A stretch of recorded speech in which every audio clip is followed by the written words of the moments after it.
So this is the left atrium. Right atrium. Tignan mo, sir.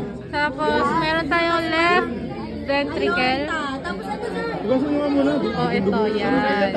Tapos meron po tayong right ventricle. Tama. Umiwain na.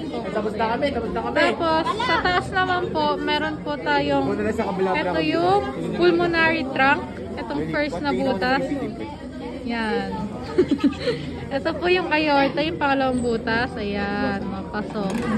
Tapos, sa likod po nun, meron tayong superior vena cava. Ito, yung first.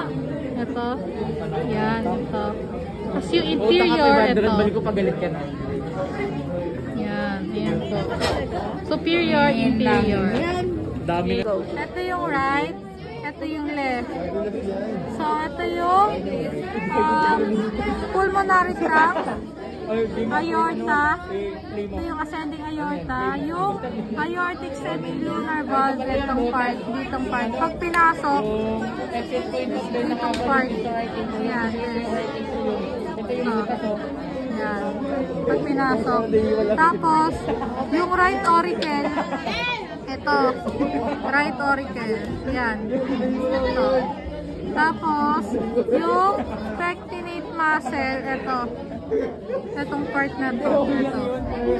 Tapos, yung right atrioventricular valve, itong part. Ay, ito. Tapos, yung papillary muscle, itong part, muscle. Tapos, yung wall of ventricle, itong part, sa may bandang right ventricle dito, itong part, ito. Yan, itong part, sa gilid. Tapos, yung trabeculae carneae, itong sa loob.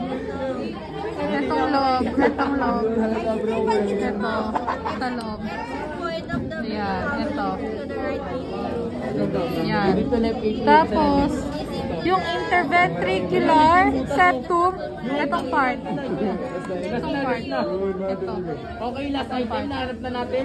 Tapos, yung chordae tendineae is ito. Itong part. Itong mga sapot-sapot. Love you.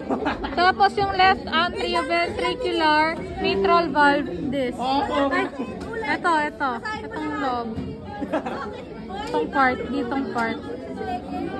So parang nandito siyang part. Ito. Tapos yung wall of left ventricle, itong part, itong parang taba, ito rin. Ito. Tapos, meron tayong left auricle. Ito. Left. Yun lang. Bye.